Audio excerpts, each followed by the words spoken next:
아무튼 좋습니다. 이렇게 또 어린 아이들로부터 어른들에 이르기까지 함께 모여 하나님을 예배할 수 있다는 게 참으로 기쁜 일인 줄 믿습니다. 제가 전에 한번 금요기도회 때 한번 말씀드렸었는데, 제가 얼마 전에 책을 한 권 읽었습니다. 네, 아직 설교를 하는 건 아니고요. 어떤 책을 읽었냐면요, 아이들이 공예배에 참석해야 하는가? 라는 책이었습니다. 거기서 이제 이 공예배에 대해서 성령의 유아학교다, 성령의 유아보육원이다, 이런 식으로 표현을 하더라고요. 그 중에서 한 단락을 제가 읽어보겠습니다. 예배는 우리 부모들이 자녀들 외에 다른 것에 집중하고 싶은 시간 중 하나일 수 있다. 아이들은 교회에서 주의를 산만하게 하고 화를 돋우며 우리를 난처하게 만들 수 있다. 따라서 교회로서 우리가 자녀들에게 예배를 가르치는 이 어려운 임무를 행할 때 서로를 용납하고 받아주어야 한다.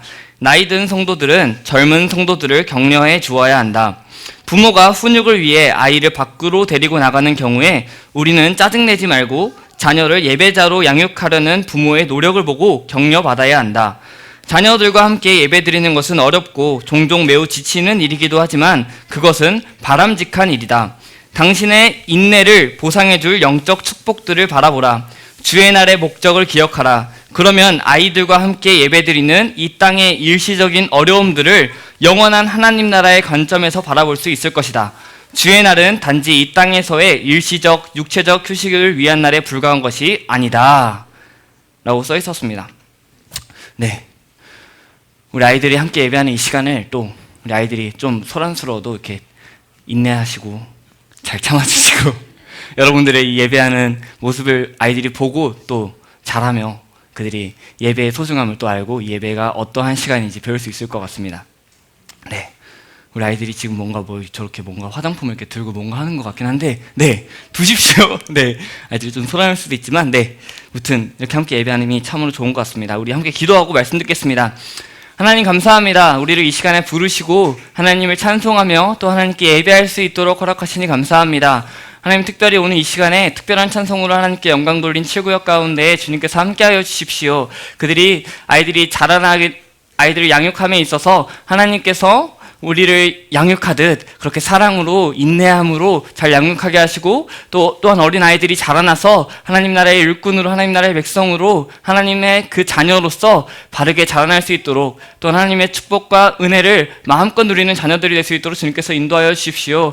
그 구역이 모이기에 힘쓰게 하시며 모이는 가운데 하나님의 은혜를 누리게 하시고 하나님의 사랑의 풍성함이 어떠한지를 서로 공유하며 나누며 더욱더 하나님을 찬송하는, 더욱더 하나님의 말씀 안에서 하나됨을 지켜나가는 그러한 구역들 될 수 있도록 주님께서 인도하십시오. 하나님, 우리가 이 시간 말씀 듣습니다. 말씀 가운데 우리에게 하나님의 어떠하신 분이신지 알려주시고, 또한 우리를 향하신 뜻을 알려주셔서 그 하나님께 바르게 예배하게 하시며 그 뜻에 바르게 순종할 수 있도록 인도해 주십시오. 감사드리며 이 모든 말씀 예수 그리스도의 이름으로 기도드립니다. 아멘.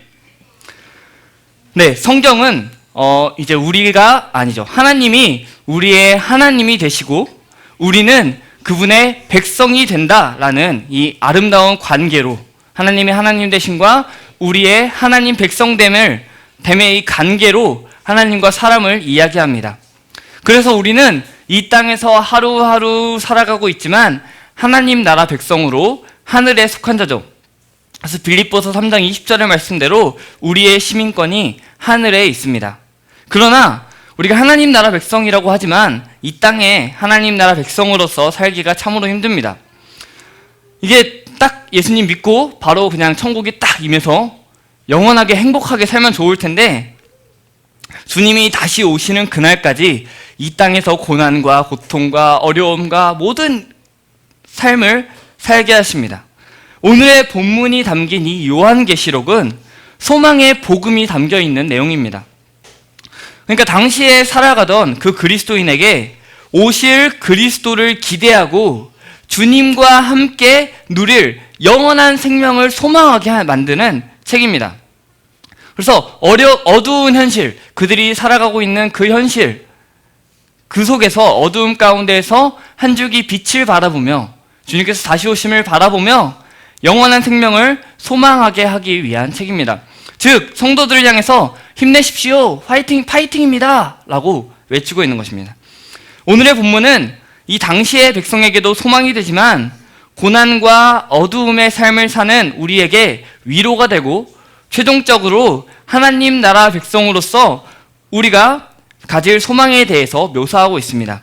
본문은 두 부분으로 나눌 수 있습니다. 먼저 9절부터 12절까지 환상을 봅니다. 환상을 이제 묘사합니다. 그리고 13절부터 17절까지는 그 환상을 해석하는 장면입니다. 환상에서요, 요한은 천국의 모습을 봅니다. 하나님이 보좌에 앉아 계시고 어린 양이 계십니다. 그리고 그 주위에 장로들과 내 생물들이 서 있고 그 주위에 천사들이 보좌와 장로들과 그 주위에 서 있습니다. 그런데 거기에 그 누구도 능히 셀 수 없는 큰 무리가 보좌 앞과 어린 양 앞에 서서 큰 소리로 구원하심이 보좌에 앉으신 우리 하나님과 어린 양에게 있도다 라고 외칩니다. 이 큰 무리는 하나님의 보좌 앞에서 하나님을 찬양하는 것을 보면 구원받아 천국에 들어간 하나님 나라의 백성인 것이 분명합니다. 이어서 천사들도 아멘, 찬송과 영광과 지혜와 감사와 존귀와 권능과 힘이 우리 하나님께 세세토록 있을지어다 아멘 하였습니다. 본문은 이 큰 무리가 어떠한 자들인지 설명하고 있습니다. 장로 중에 하나가 요한에게 이렇게 묻습니다.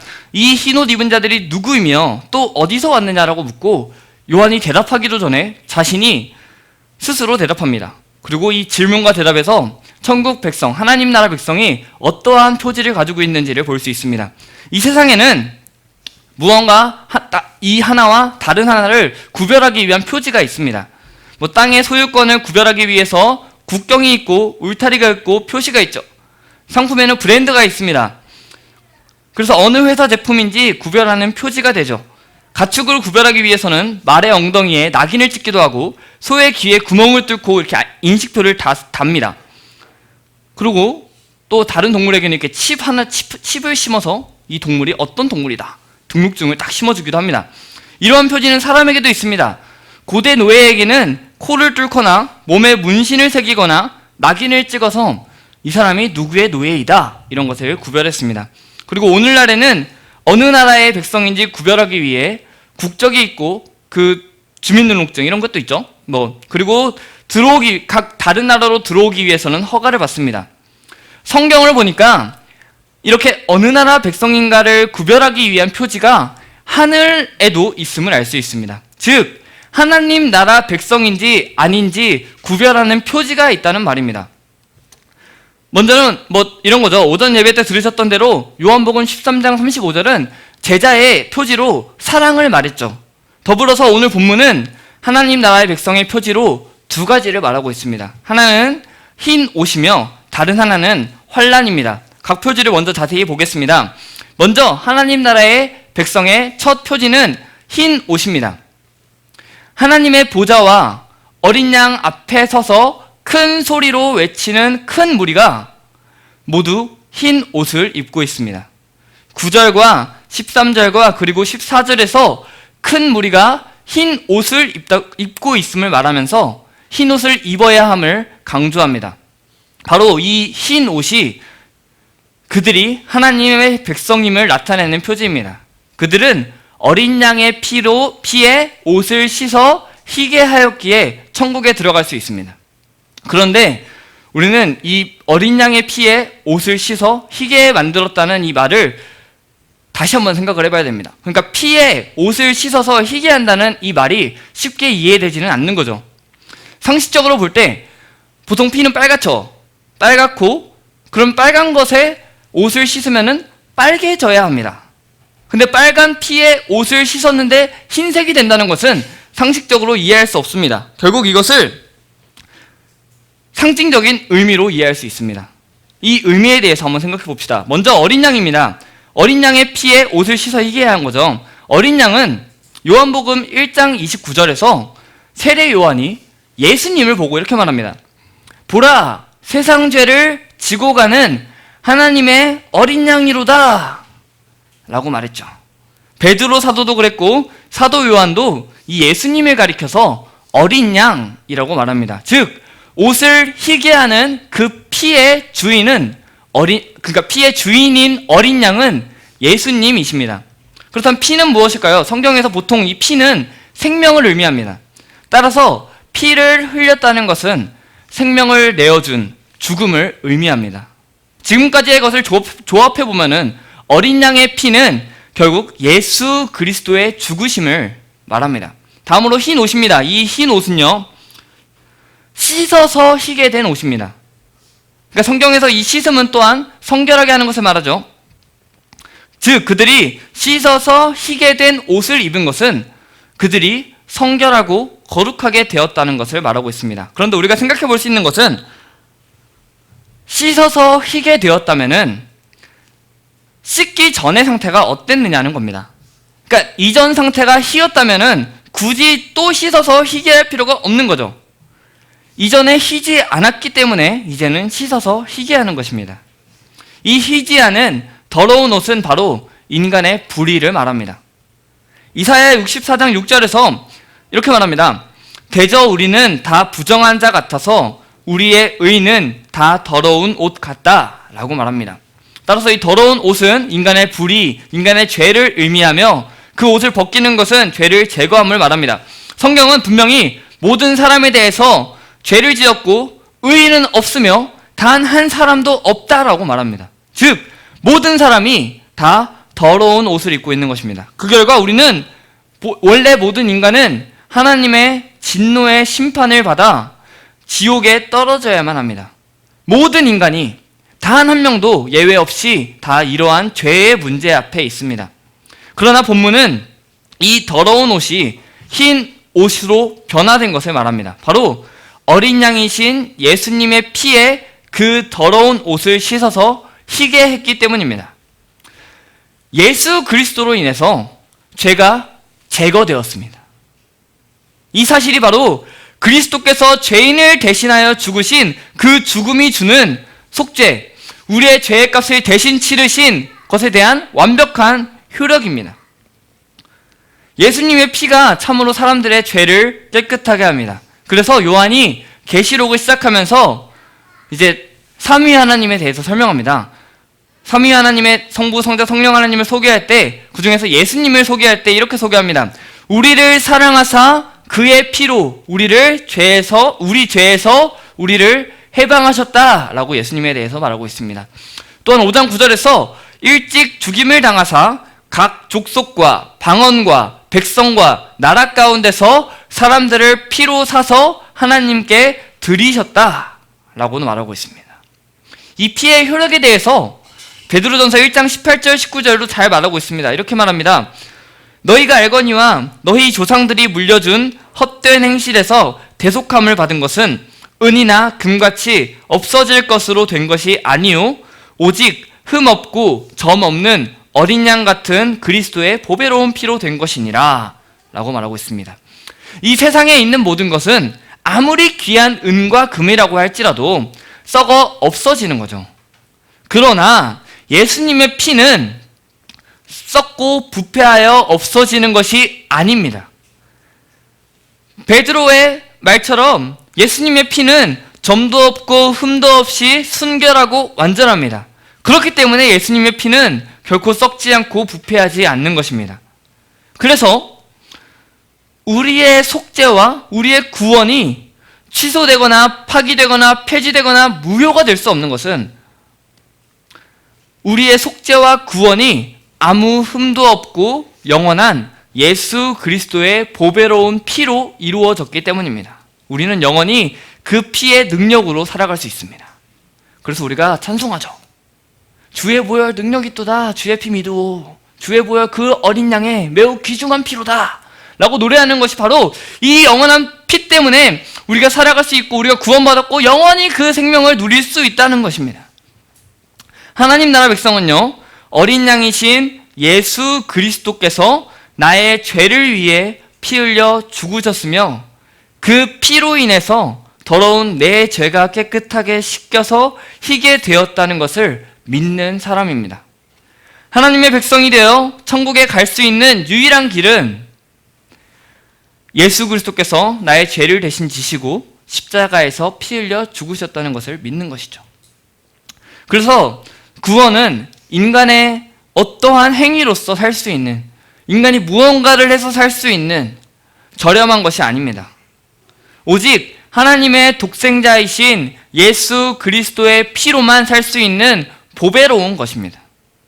성도는 그래서 이 예수 그리스도의 피로만 살 수 있는 그 구원을 받은 성도는 하나님께서 그냥 값싸게 얻은 것이 아니라 자신의 피로 사신 가장 고귀한 보배인 것입니다. 그렇기에 이 흰옷을 입은 큰 무리가 구원이 보좌에 앉으신 우리 하나님과 어린 양에게 있습니다 라고 찬양합니다. 또한 우리도 그러한 구원을 받았기 때문에 구원하심이 보좌에 앉으신 우리 하나님과 어린 양에게 있습니다 라고 노래할 수 있습니다. 구원의 원인을 나에게 가지는 것이 아니라 하나님과 어린 양께 돌리는 것입니다. 구원받고 이 사실을 믿음이 바로 하나님 나라 백성의 첫 번째 표지입니다. 두 번째 표지는 환난입니다. 14절에서 장로는 14절을 보니까 이 장로 중 하나가 이렇게 말합니다. 이는 큰 환난에서 나오는 자들인데 라고 말하고 있습니다. 큰 무리들이 나와서 하나님께 경배했죠. 그들이 환난을 통과해서 나오는 자들이었습니다. 환난을 통과한 자들입니다. 성도는요 반드시 환난과 고난에서 나올 것입니다. 이 고난이 우리가 지금 만약에 고난을 당하고 있다고 할지라도 이 고난이 영원히 지속되지 않는 것입니다. 반드시 그것을 벗어날 때가 옵니다. 이 환난은 어떠한 특정한 시기에 당하는 환난만이 아니라 모든 세대의 그리스도인들이 당하는 모든 환난을 말하고 있는 것입니다. 이 환난은 성도들이 하나님 나라 백성이 당하는 모든 매일매일의 삶 가운데 당하는 모든 고통이며 교회가 이 세상에서 당하는 고통입니다. 실제로 성경을 보고 교회의 역사를 보면 구약시대로부터 오늘날까지 이루 셀 수 없는 자들이 고난과 환난을 당해왔고 지금도 당하고 있습니다. 히브리서 11장에서 믿음에 대해서 쭉 말한 다음에 믿음으로 누구는 말한 다음에 그 믿음 때문에 당하는 고난과 환난에 대해서 마지막 부분에 말하고 있죠. 그러나 이렇게 고난당하는 자는 그 고난과 고통을 당시에는 슬프고 힘들 수 있지만 그것을 계속해서 슬픔과 후회할 일을 여기지 않습니다. 도리어 그들은 그것을 기뻐했습니다. 사도행전에 나오는 그 예수님의 제자의 모습도 보면 그들은 그것을 예수님 때문에 당하는 고난을 기뻐했다고 말하고 있습니다. 왜냐하면 이 땅에서 이 제한된 기한 안에 당하는 고난은 그 이후에 지금의 생명 이후에 기다리는 영원한 영광과 좋게 비교할 수 없는 것이기 때문입니다. 오늘날 우리에게도 많은 고난과 고통과 손해보는 일이 있습니다.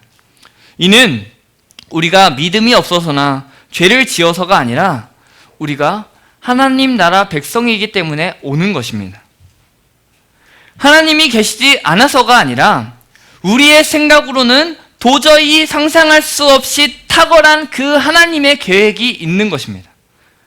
그렇기 때문에 우리는 이 고난과 환난 속에서 절망하거나 좌절하지 않고 내가 하나님 나라 백성이 맞구나, 하나님께서 나를 향한 크신 계획이 있겠구나 라는 것을 믿음으로 감사하며 견뎌야 하는 것입니다.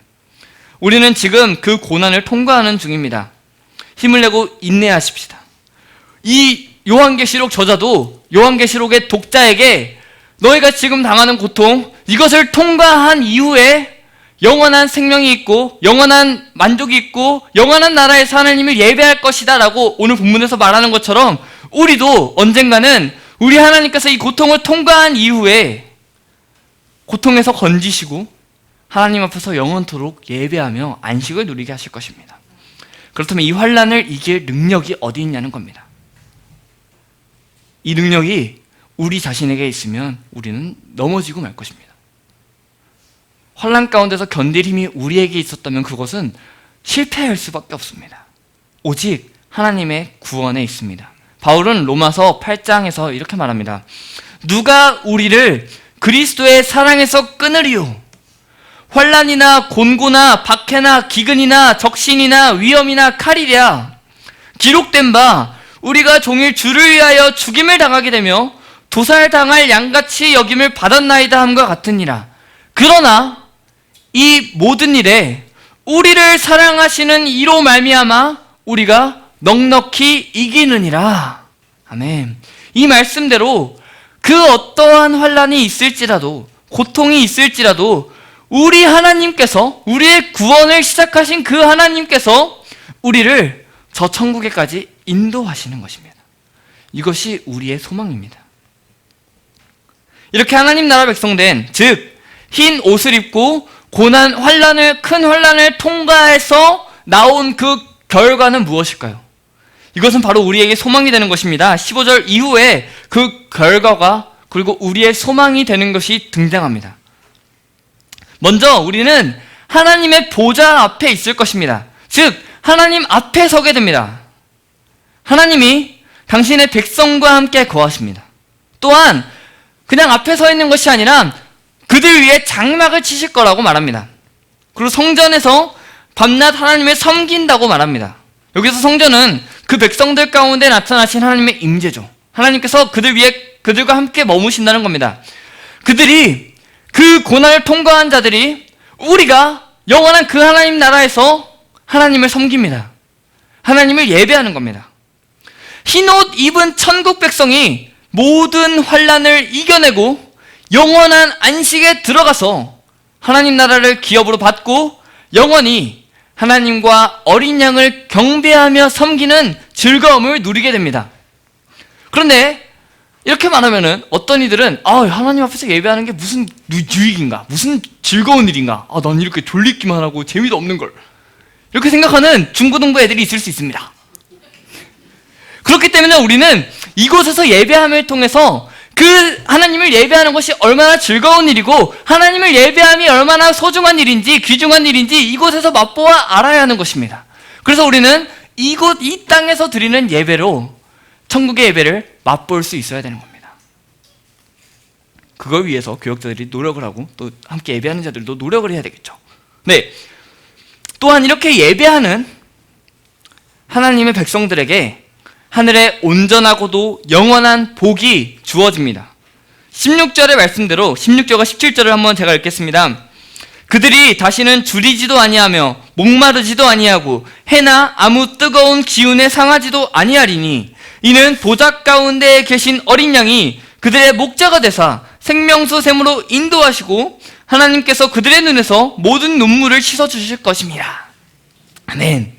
16절의 말씀대로 그곳에서 주림과 목마름과 뜨거움에서 구출받고 영원한 안식을 누리게 될 것입니다.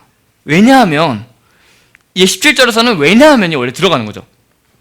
15절, 16절 이후에 이제 17절에서 그 이유를 말하고 있는 겁니다. 왜냐하면 어린 양 예수 그리스도께서 하늘의 목자가 되시어서 자기 양인 우리를 생명수 샘으로 인도하시고 우리 하나님께서 고난 가운데에서 흘렸던 그 눈물을 닦아주시는 때문입니다.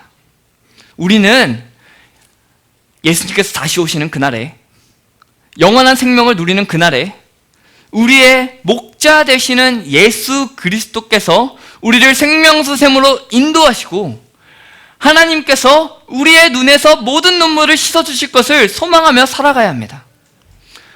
비록 이 땅에서는 온전치 못한 기쁨이 있고 불의와 어려움과 고통이 가득하지만 그곳에서는 온전한 기쁨과 복과 영광과 지극히 밀접한, 하나님과 그 밀접한 교제와 생명이 넘칠 것입니다. 말씀을 마칩니다. 모든 믿는 자는, 그리스도인은, 예수 그리스도의 제자된 우리는 예수 그리스도의 피에 더러운 옷을 씻어 희게 된 흰 옷을 입은 천국 백성입니다. 그 피의 능력으로 환난과 고난을 견디며 결국 하나님 앞에 서게 됩니다. 그리고 그곳에서 우리는 하나님을 예배할 것입니다. 우리는 그날을 바라보며 오늘을 매일매일을 살아가는 것입니다. 이 땅에 살지만 하늘을 사는 사람이죠. 그렇게 우리는 이 땅에서 살되 하나님 나라 백성의 신분을 드러내고 하나님 나라의 어떠함을 증거해야 합니다. 이를 위해서 우리는 환난을 견뎌야 합니다.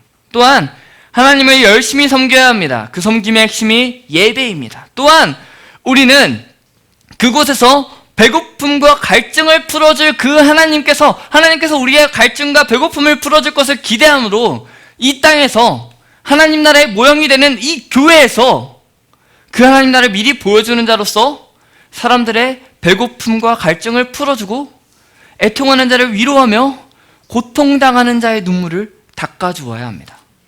우리의 소망은, 하나님 나라 백성의 소망은 영원한 하나님 나라에 있습니다. 그 소망에 있기에 우리는 환난 가운데서도 하루하루 견뎌냅니다. 요한계시록을 통해서 당시의 성도들에게 힘내라, 파이팅을 외치고 있는 것입니다. 또한 이 시대만이 아니라 오늘을 살아가는 여러분에게 힘내십시오. 여러분 힘내십시오. 여러분 하루하루 견디십시오. 하나님께서 여러분을 마침내 영원한 그 하나님 나라에 인도하실 것입니다 라고 외치고 있는 것입니다. 하루하루 잘 힘내서 견뎌내시기를 소망합니다. 마침내 우리 주 예수 그리스도께서 다시 오시는 그날을 바라보면서 말입니다.